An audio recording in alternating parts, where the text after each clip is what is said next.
Olá, senhores pais e demais responsáveis das 3 unidades do nosso colégio Opção A. Para quem não assistiu ao primeiro vídeo, até mesmo porque ele foi direcionado aos alunos, meu nome é Adriana e eu atualmente desenvolvo um trabalho de orientação educacional na unidade Centro. E todo o conhecimento que eu vou partilhar com vocês aqui hoje é com base em estudo, né, de alguns autores que nós investigamos e que nós temos alinhar as nossas pesquisas por meio dos conhecimentos que eles oferecem no grupo PRODIM, que é um grupo de pesquisa da UERJ, o qual eu faço parte enquanto doutoranda e pesquisadora. Mas por que eu estou falando isso? Porque, na verdade, a minha fala não vai ser apenas uma fala de pesquisadora ou de profissional do Colégio Opção A. Também será uma fala de mãe de aluno, de mãe que tem buscado meios, formas.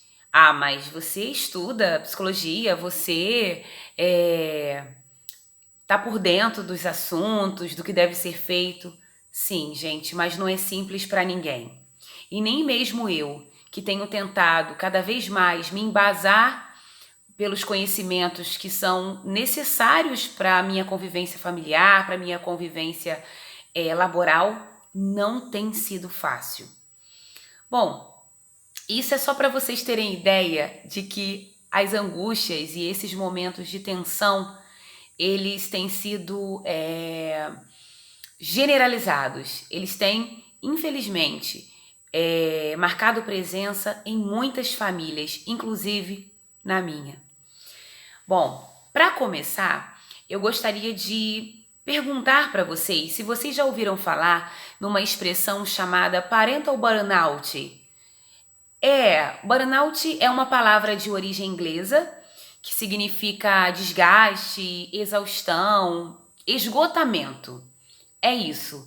Hoje nós vamos conversar um pouco sobre o esgotamento dos pais, ou melhor, sobre estratégias para que nós possamos evitar esse esgotamento.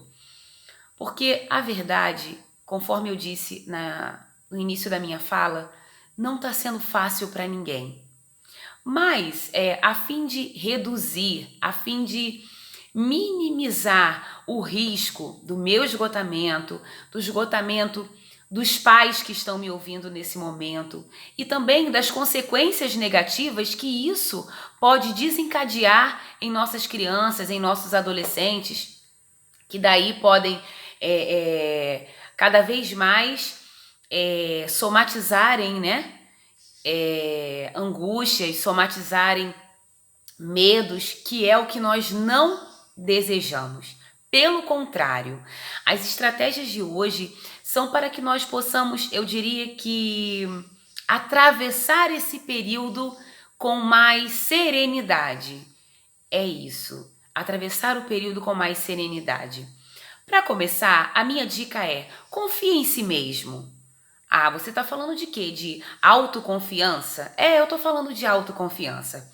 Eu estou falando para você confiar em si mesmo, porque por maior que seja o nosso amor pelos nossos filhos, por maior e incondicional, porque é isso, amor de pai e mãe é amor incondicional. Por maior que seja ele, há momentos estressantes. E após o início dessa pandemia, ao longo de toda essa quarentena, quantos de nós já nos deparamos em situações de estresse no contexto familiar? Como conviver com essa angústia? Como dar conta dessas inquietações, desse nó na garganta, dessa vontade de muitas vezes sair correndo? Eu, por exemplo, hoje bem cedo eu enviei uma mensagem para uma das diretoras falando para elas que eu iria encaminhar esse vídeo. Porque eu só faltava refazer, já que eu tinha em mente tudo que eu queria conversar com vocês. E refazer um vídeo é no máximo 15 minutos. Ok. Acontece que hoje o meu filho tirou o dia para exigir muito mais a minha atenção do que nos demais dias. Então, eu preciso confiar em mim mesma. Eu preciso acreditar que eu vou fazer o possível para dar conta dessa missão, né? E não é uma receita, conforme eu falei no primeiro vídeo, porque eu falei muito da importância da rotina, eu falei muito da importância do plano de estudos, mas a dica é: dê a si mesmo um tempo para você se adaptar, é isso, para você se adaptar e confie em si. A segunda dica de hoje é: a qualidade é mais importante do que a quantidade.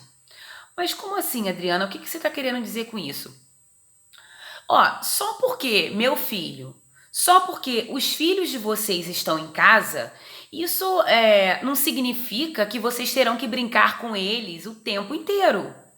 Então, priorizem um momento, 1 hora, 2 horas para essas brincadeiras. Então, você sairá com a sensação de dever cumprido no que se refere a esse momento prazeroso.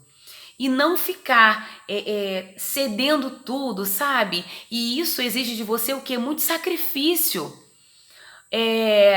Consome a sua energia a ponto de você chegar ao final do dia e perceber: eu não fiz nada, eu não dei conta de nada. Então não é isso que a gente recomenda. Pelo contrário, além de vocês priorizarem esse tempo que é essencial, não há uma necessidade de sacrificar-se para fazer coisas que, por exemplo, você não gosta de fazer.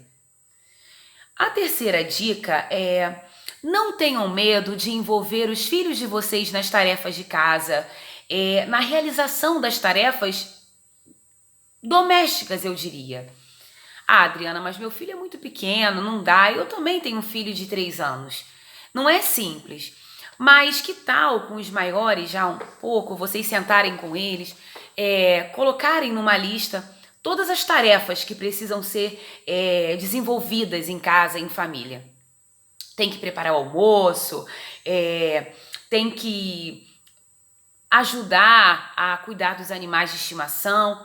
Coloquem tudo isso numa folha ao lado do seu filho e olhem e digam assim para ele: dessas tarefas aqui, o que é que você pode me ajudar? Porque às vezes a gente quer super dar conta de tudo. E isso não é simples, gente. Isso não é de um dia para o outro. Ainda mais quando a sua rotina não inseria seus filhos na tarefa e de repente, por causa de uma quarentena, isso vai ter que acontecer. Mas alerte-os para a possibilidade de também ajudá-los nas tarefas. Uma outra coisa muito importante é: não hesite em estruturar os dias dos filhos de vocês. Os nossos filhos, eles não estão acostumados a ter que definir o ritmo do seu dia a dia. Os pais em casa, os professores na escola, era dessa forma que eles estavam acostumados. Mas agora não. Agora eles estão precisando, assim como vocês, se adaptarem a um novo momento. Vocês estão vendo, gente, que são dicas possíveis, porém, eu não estou garantindo que vai ser de um dia para o outro. Pelo contrário, isso requer muito esforço, muita dedicação para que aos poucos nós tenhamos êxito. Para os pais que gostam de improvisação, eu diria, e sua vida nesse momento, né, a torna possível, por que não aproveitar esses momentos para fazer com seus filhos o que vocês talvez sempre tenham sonhado em fazer e nunca tiveram tempo? Como, por exemplo, levar um filho para cuidar de um jardim, assistir séries na TV, ou fazer trabalhos de remodelação em casa, né? Essas ações que até então eram impossíveis porque nunca dava tempo, quem sabe não seja essa a hora. Outra dica: escolha as suas batalhas. Como assim escolher as minhas batalhas, Adriana? É porque é impossível estar em todas as frentes, né? E não é uma boa não é um bom momento para abrirmos guerra contra os nossos filhos. É porque, assim, dar as dicas e tentar gerenciar não é difícil. Acontece que o meu filho tem suas características próprias, que não são as mesmas do seu filho, da filha do seu vizinho e nem de nenhum outro pai ou responsável da nossa escola. Então, quando eu digo escolher as batalhas, tem 5 ações, tem 5 posturas, atitudes dos filhos que de repente vocês não concordem. Olhe para ele e diga, olha só, dessas 5 aqui, a partir de hoje, eu quero que você evite essa ação e essa daqui. É isso. Diga que não vai permitir a eles 2 ou 3 ações. Comece a tornar essas atitudes de vocês gradativas e moderadas, porque nós sabemos bem que nenhuma criança e adolescente vão mudar de um dia para o outro simplesmente porque nós não concordamos com isso. Compreende? E diga para ele, por exemplo, violência física entre você e seus irmãos está proibido. Entendeu? E coloque outros exemplos que seja comum ao dia a dia de vocês, mas que vocês não concordem, ok? Outra coisa, lembrem-se que vocês não são super-heróis. Lembrem-se que vocês não são supermans, nem mulheres maravilhas. Até gostamos de sermos chamadas em algum momento, mas não é o caso. O que eu quero dizer com isso? A gente não consegue dar conta de tudo o tempo todo. A gente não consegue resolver toda a demanda da casa, preparar toda a rotina da casa e ser 100% mãe e 100% pai com os nossos filhos. Portanto, não se culpabilize tanto. Eu acho que é isso. É preciso fazer escolhas, porque situações excepcionais, eu diria, exigem medidas que também são exceção, né? Então, assim, é preciso ter essa flexibilidade para que nós não nos cobremos tanto. De fato, os resultados dessas investigações e de muitas pesquisas indicam que os pais que ficam em casa, né, digo, até mesmo antes da pandemia, os pais que ficam em casa são os mais vulneráveis ao estresse.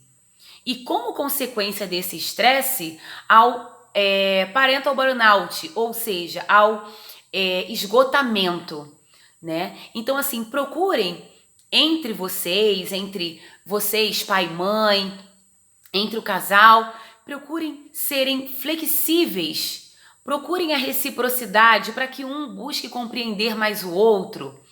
Não é porque aquele que sempre ficou em casa e que está, de certa forma, como eu falei nas pesquisas e mencionei, vulnerável, não é porque ele sempre ficou em casa que, de repente, ele vai ter que dar conta de tudo. Não é simples para ninguém.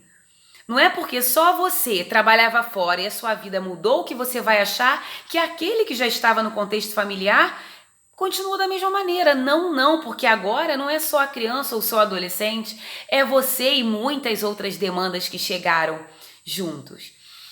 Bom, do mais, procurem ajuda. Se não estiverem dando conta, existem muitos profissionais que estão desenvolvendo esse trabalho virtual e não é vergonha nenhuma pedir ajuda.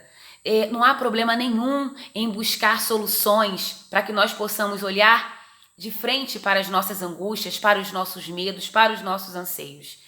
Eu acredito que a vergonha maior está em não tentar buscar soluções, em não tentar ouvir esses minutos nos quais a Adriana está tentando partilhar com vocês estratégias e dicas que talvez alguns alcancem mais rápido, outros não. E do mais, eu diria que conviver é um desafio permanente, mas procurar compreender o outro com suas características próprias é muito mais difícil. No entanto, eu acredito que nós somos capazes. Vamos juntos dar continuidade. Agradeço pela atenção de vocês. Nos veremos num próximo vídeo. O que eu tentei aqui hoje foi trazer um momento de apoio, de acolhimento para vocês, famílias. Digam não ao estresse. Digam não ao burnout. Vamos juntos pela nossa saúde mental. Até a próxima!